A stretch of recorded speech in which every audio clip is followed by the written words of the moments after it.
Back to the swamp for Hatchet II. So Craig. Okay, this is Hatchet II and picture is up! That first day on set when Craig announced that, picture was up, I mean, I think you could hear us cheering like 2 states over. It was exciting. It was really exciting. So one of the big reasons we did the second Hatchet movie was so that we could put the band back together. The camera department, I mean, the same makeup effects people are back, everybody down to the wire. And I think that's why it shines. Good to see so many friends, familiar faces here today. When we made the first Hatchet, for me and for a lot of us who were sort of like in charge of it, it was our first real movie. This time around we have like 5 years under our belt on the acting side and the guys behind the camera. At this point, Hatchet II is like my 5th movie. I just remember on the first one there was a lot of time where we would just sit in the offices and look around and say, we're making a movie, we're making a movie. And then this time around it was more like, hey, we're making a movie, let's go, we gotta do this, we gotta do that. It seems like that you're using terms that I haven't heard before from Hatchet I on shots. What is the name of the shot that you're gonna do right now? Is this the French thing? Oh no, this is not. Not French. French. No, I wanted to get French overs, but unfortunately we blew 2 hours today, so. Can we do Spanish unders? I didn't even know who that girl was.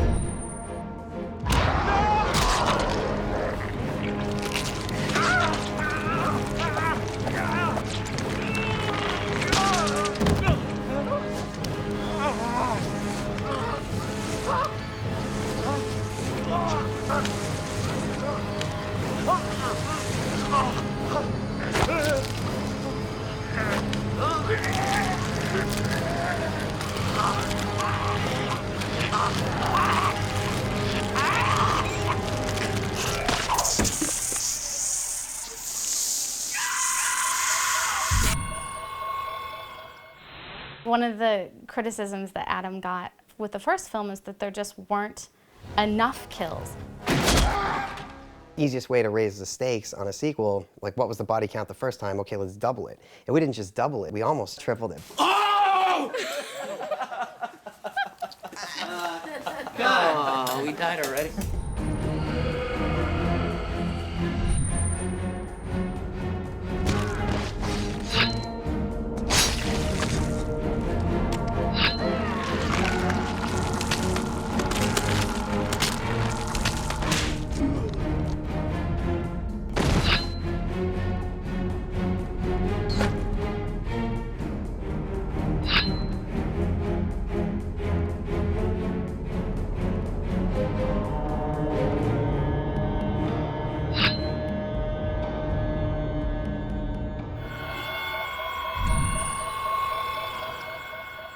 We want everything to matter, and we want to always give people something. We don't just want a movie where a new group of tourists go on a swamp tour. And over the long months of Cheyenne's passing, Thomas and Lena got closer. One of the most exciting things in writing the story was getting to tell all of Victor Crowley's origins. But now you look at the makeup and you look at and it totally makes sense. And that Victor Crowley is half black and half white. Some say she died the moment she laid eyes on her child. This is gonna really freak people out. This is gonna be like Zelda scary. Yeah, we were just talking. That's my scariest moment Yeah, ever. me too, Zelda. I think about it like every 3 days. I'm kind of obsessed with it. And what I wanted to do in Hatchet II is give a new generation of kids that moment, that really kind of fucked up moment that you can't quite get out of your head.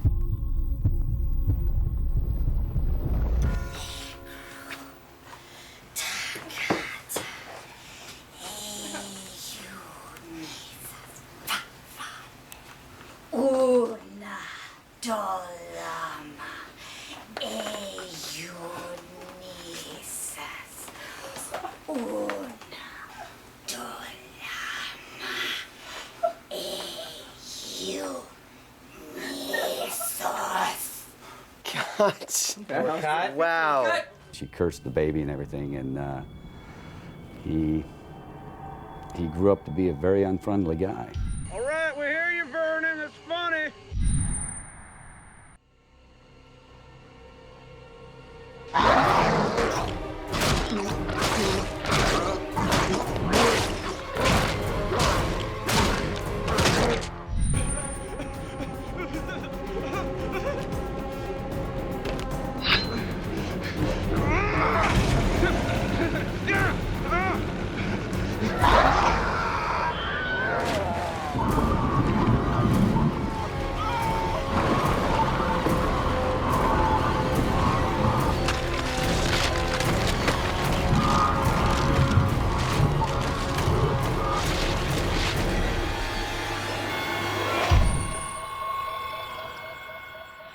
What are y'all doing? Making a movie. You are? All right. On. What am I doing? I think we're going to throw you in the movie. You're going to take advantage of the mega wattage of my superstardom? It's a surreal experience. In this very room last week, we were shooting a scene and Kane Hodder's hiding in the back. You know, R.A. is beside me, who was Leatherface. I'm single. Tom Holland, the great director. Don't care to know you. John Carl Buechler, special effects man extraordinaire and horror director. You get out of my house, Mary Beth Dunstan. What's going on? Danielle Harris, from some of the earliest original Halloweens and then back in Rob Zombie's Halloween. What do you want? After we did Hatchet I, Adam told me that Tony Todd's character would be much more involved in the second movie, and I was like, perfect, because people love him too. You gotta be fucking kidding me. Jason, myself, all represented, man. This is insane. Everybody's so secure with themselves, and that's a pleasure. Well, it's fun. We're all exchanging stories. The horror behind the scenes, behind the camera. Reverend Zombie said that Dad was one of the people involved in Victor Crowley's death. Isn't that true? I think the very first day, the first thing we shot was her in the shower. And it's a good way to humble an actress right off the bat. I mean, like, here you go, take your clothes off. Let me know when you're ready in there, Danielle. And that was definitely fun. Are we okay? Or? So we're gonna need her position closer to the camera. It looks like she's wearing pants, though. She's not. No. It's that shadow coming over Okay. here. Danielle, can you step a little bit closer to the curtain? Yeah, see, it looks like she's wearing pants. Oh, yeah. It looks like She's got black pants on. But she has a new thong on. Are you sure? Did you want to get Oh, you know, it's like the reflection on the water. Oh, wait, no. Oh!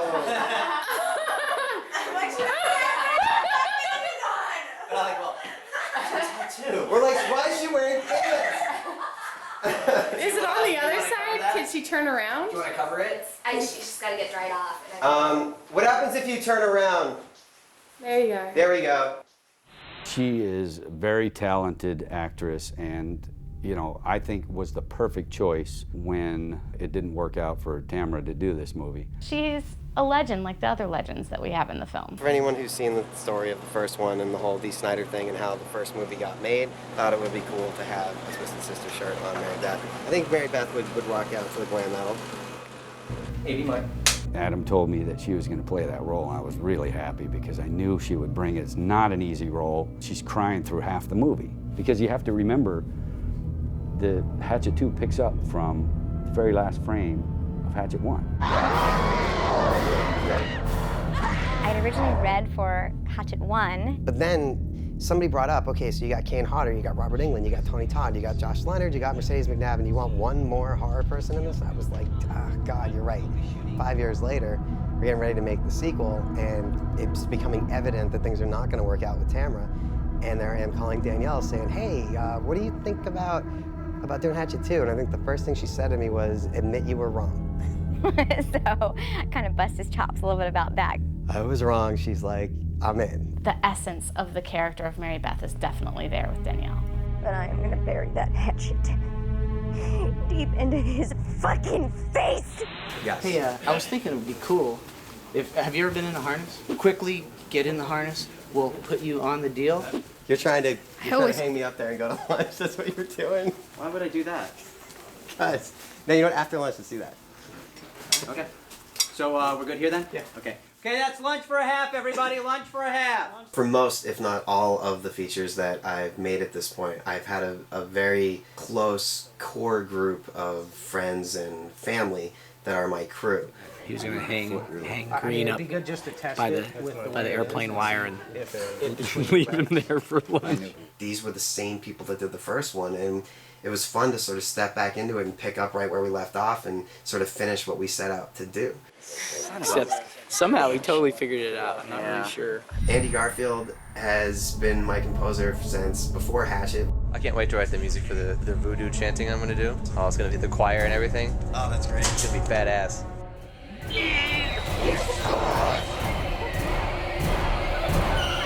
It's like this big orchestral, huge classical score, but then he's got like kind of speed metal going on in there too. That was great, but that just goes to show how well he knows me too. I mean, when am I ever going to hear like electric guitars and not get fucking excited? Another key factor in like the Ariscope family is our post-production crew. Where were all the actions? Ed Marks, who I first worked with editing Frozen, came back to edit Hatchet II. Amazing guy in the fact that he's like me, he doesn't sleep, he doesn't stop, he doesn't need to eat, he doesn't need to have any other life other than working on these things, and he's been instrumental to all of it. Am I making DVDs or are you? How's it going, Jason? We have a half hour to get 3 shots. What's been great about Jason is that he's sort of a jack of all trades, especially with Hatchet 2. He helped produce and did anything that like Corey or Sarah like needed to delegate. Then he was also directing second unit. That's probably the hardest thing I've ever had to do, is actually direct myself and kill myself at the same time. It was very difficult. And then what is the wider? The wider is just to show it coming out the back too. You don't have enough screen time. Oh, you don't think? Cody or Good thing we're filming in the dark. But what's great about her is you can't tell her no. So you could be like, well, I don't know if this one's gonna happen, so we're gonna give up. And then she just sort of like finds a way. This is our first footage that we're shooting with our brand new behind the scenes camera. Everybody wore about 15 different hats. I spent a lot of time running around getting B-roll. We didn't have enough money to hire a DVD crew. Even with Hatchet 1, I think Sarah's really the one who kind of designed what the wardrobe was gonna be. I love it. That looks great. You just smoothed it. I think it's in the right spot. It's not too high. It's not too protruding. It's kind of like, you know, boys carry love, so they say. How's it feel to be producers? The 2 original producers on the show. Corey Neal is what I would call like the magical money man. So as of right now, as far as you're concerned, Ed is on it? Corey Neal is the producer who has to deal with all the stuff that I would never want to deal with.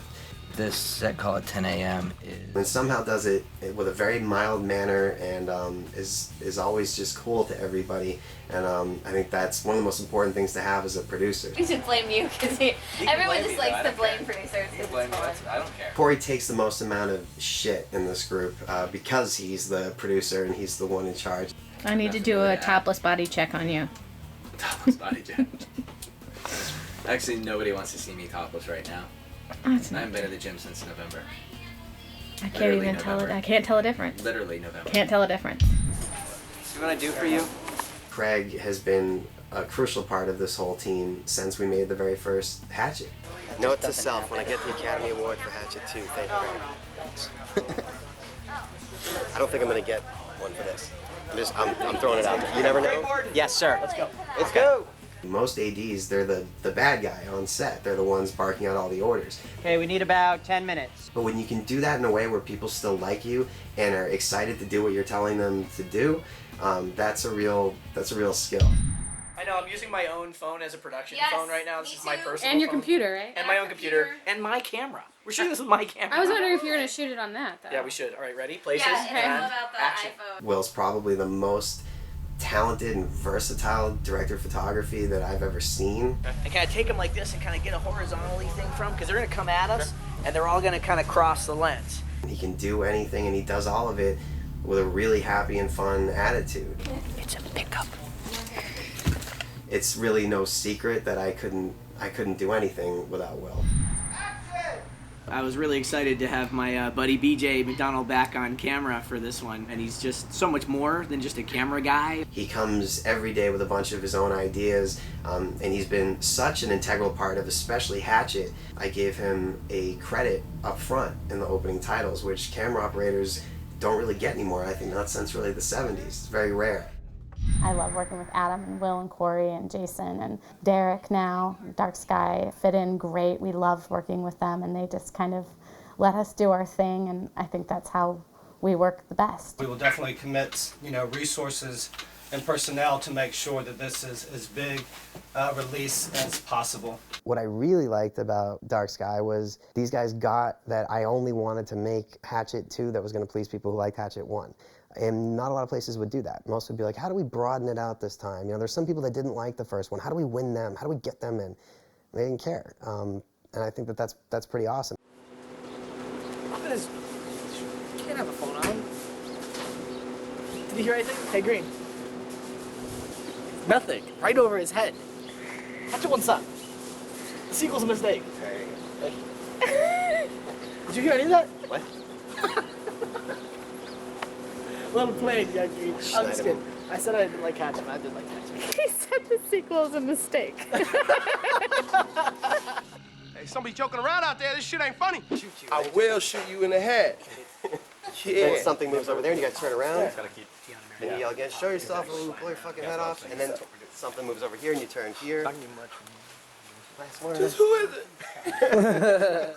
Adam is one of the most energetic, exhilarating directors I've ever worked with. His enthusiasm is contagious. So this is just absolute horror in your faces, wide-eyed, holy shit. And It's fun to see him at the monitor, and he gets really excited. He gets like a kid. Like when I just see him like, take the headphones off, and he's like, oh, cut.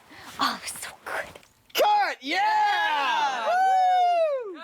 Check that shit! That was awesome. Okay, we're checking that shit. So much of the attitude on the set comes from the director. And so you have a very positive, loving attitude from Adam, and it radiates to everybody else. A tip of the hat to Adam Green. Why don't you come by my trailer when we wrap? We'll have a meeting about some stuff. Yeah, totally. That was the director.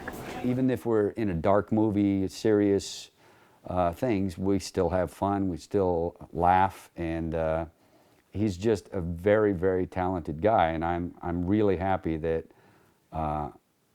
I'm the guy that played a character in his first major movie, because I feel quite privileged for that.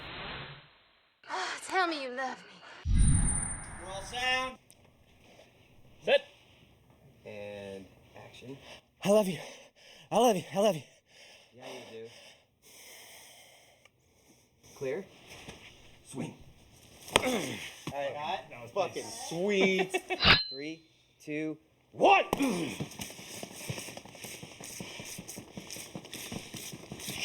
We did it. We did it. BC Mark. Sit. So we have no signal. Hold on. Which camera? C camera.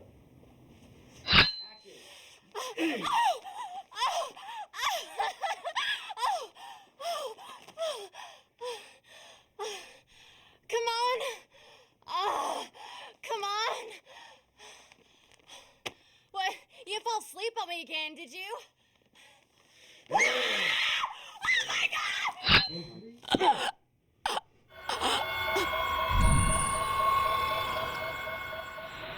Yeah, man, I'm just having a blast. You see, we're inside, but we're gonna be pretending to be outside just to show you how good of an actor I am. Yeah, I can pretend I'm outside even when I'm inside, That doesn't mean anything, because it's all up here and right here. A man in his house. Brian McBrien did his very first production designer credit with Hatchet 1. We actually shot most of this movie on a stage. So Brian was faced with the task of actually building Victor Crowley's house from scratch and doing it in such a way that it was going to fit what my 8-year-old mind had come up with. And that first day when Brian had me come down and walked me through Victor Crowley's house, and I got to sit in Victor Crowley's bedroom, to stand in the kitchen where he was conceived and where he was born, it was awesome. Well, we're making pumping blood. Made specifically just to run through tubes so it sprays out. And what was in there before you poured that stuff in there? Trade secret. Be hot. Kool-Aid.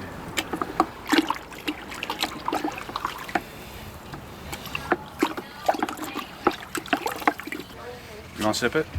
Robert Pendergraft started, he was really studying under John Beekler, who did our effects for Hatchet 1, and Robert was his shop foreman. So when we got ready to do Hatchet 2, I was saying to Robert, when are you going to step up to the plate? When are you going to actually be the key makeup effects designer? And he was like, oh, I don't know, I don't even have my own shop, and it's fine. And it was no slight to John, who had done the first one, or anybody else. I just wanted Robert to step up and have his own movie. And I encouraged him and I pushed him, and he ended up saying, well, my aunt has a big garage, and maybe I could do it out of her garage. And I said, that sounds great. And he said, we're going to do Hatchet 2 out of my aunt's garage. Nice.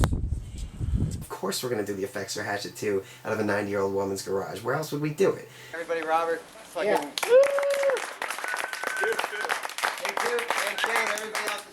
A little known trick, or maybe more well known amongst effects artists, is using shaving cream to get the pink stain from the blood out of your skin, out of your clothes. I can't offer much help. Just try washing it and hope for the best.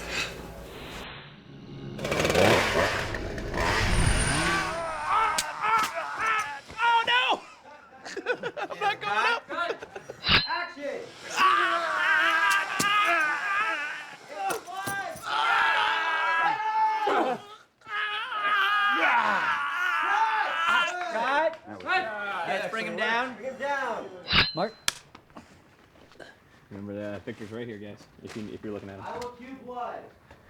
You guys ready? Set. Okay, and action being started.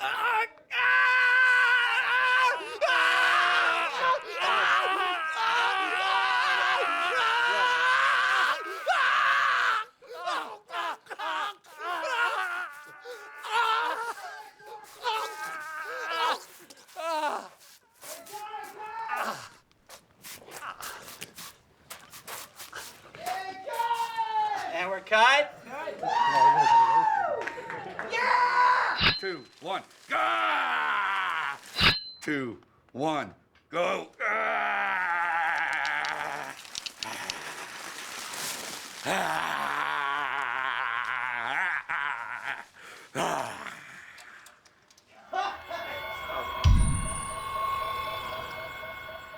The biggest question at conventions and appearances, like, where did you come up with the kills?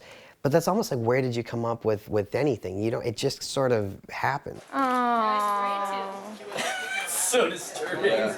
And I'm not a violent person at all. Hold on, I need a bath. I'm very dirty. What other gory things can we talk about?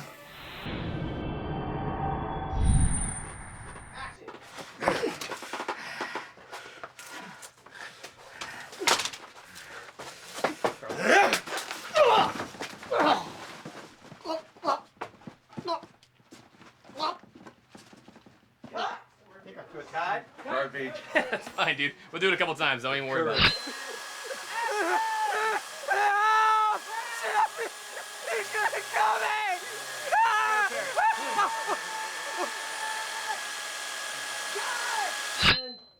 Action!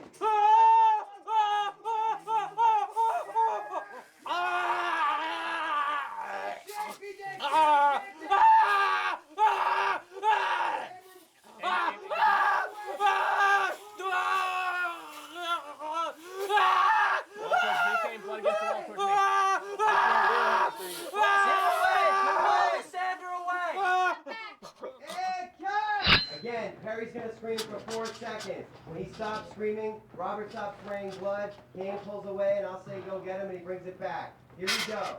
And action!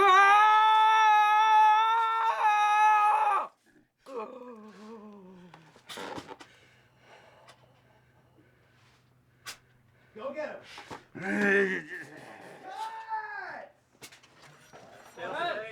Again, Perry's gonna scream for 4 seconds. When he stops screaming, Robert stops spraying blood, Kane pulls away, and I'll say go get him, and he brings it back. Here we go. And action!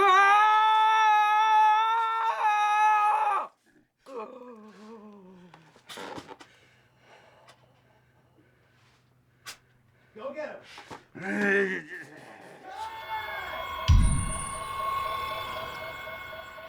We beat the crap out of Kane on this one. Well, it's 2 large guys slamming all over the place. We kind of designed the fight to kind of have the momentum go one way, and then the other guy gets the upper hand, then it goes back. I was very grateful that Kane, as stunt coordinator, allowed me to do my own fight scene rather than be doubled. It ends with my favorite kill. And that really stemmed from American History X. That was the first time that I saw a curbing and learned the terminology, curbing, but I was so pissed you didn't see it.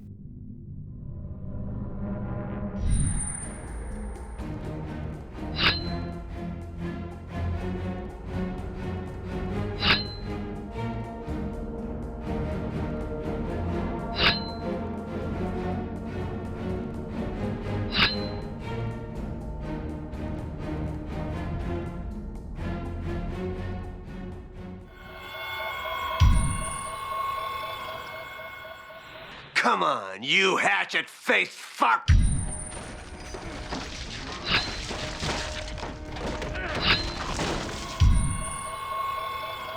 Tony Todd, the first day I was working on it, I was like, look, man, I'm kind of new at this. I'm terrified. I'm nervous. I don't want to blow it. And he came up to me and he was like, you know, he's like, you feel that, like, that thing in your stomach? And I was like, yeah. He goes, when you don't feel that, quit. Voodoo. Magic. Just keep your eyes open. I'm a fan turned actor. So, I mean, I grew up watching, you know, all kinds of films, but just studying frame by frame by frame. And now I keep pinching myself that matching in the industry. He's one of the few actors who kind of comes to set with a script that's like a Bible. All these notes that he's like scribbling and stuff in there. And late night texts, 1 in the morning, 3 in the morning, questions about Reverend Zombie. Who were his grandparents? Where did he get his walking stick from? How much did he pay for his walking stick? But my favorite, really late at night, I got a text from Tony, and I always like to read his texts out loud like Candyman whenever I get his text. Adam, does Reverend Zombie know magic? And I wrote back, no, he doesn't know magic, he's a con man. And he instantly texts back, does he think he knows magic? No, Tony, he's a con artist. Then he writes back, can he want other people to think that he thinks that he knows magic? Fine.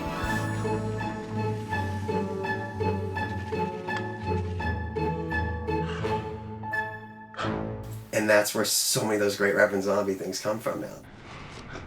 Is Sean all right?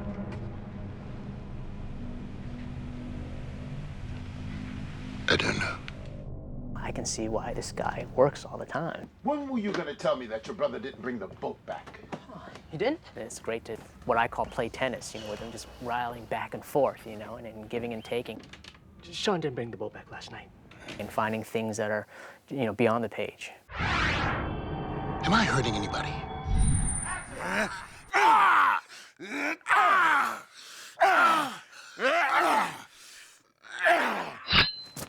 Oh, sorry. Oh, that wasn't right. Walk away, Gabe. Go after him. Oh, that was great. Looks like a real body, though. And action.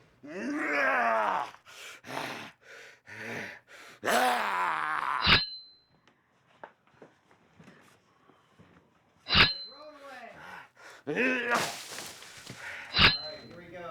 And 3, 2, 1, roll. Okay, Robert, you're gonna suck his face in on the ball. Okay. Here we go.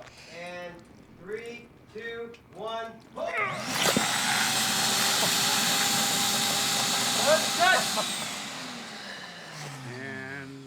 And there we go.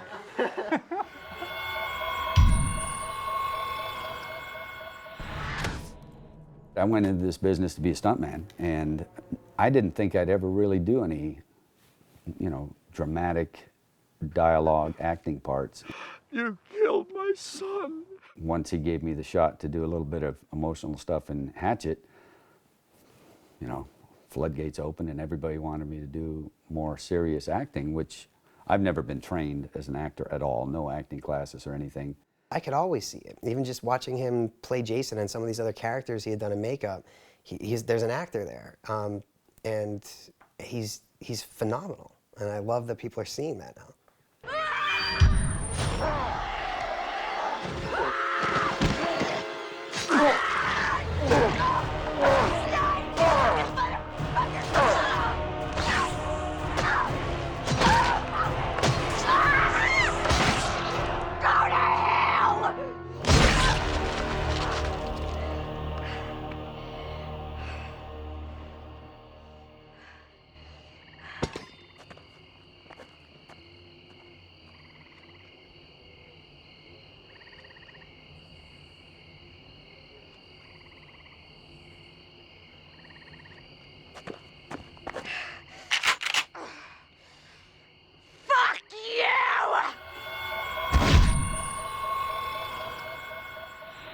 Adam's main focus for doing Hatchet and working on this Hatchet franchise is for the fans. He wants to give them a gift, and that's what he would say daily. This movie is not for us, it's for the fans that made this happen. One of the most touching and humbling moments in all of this with meeting the fans was at San Diego Comic-Con this past summer of 2010.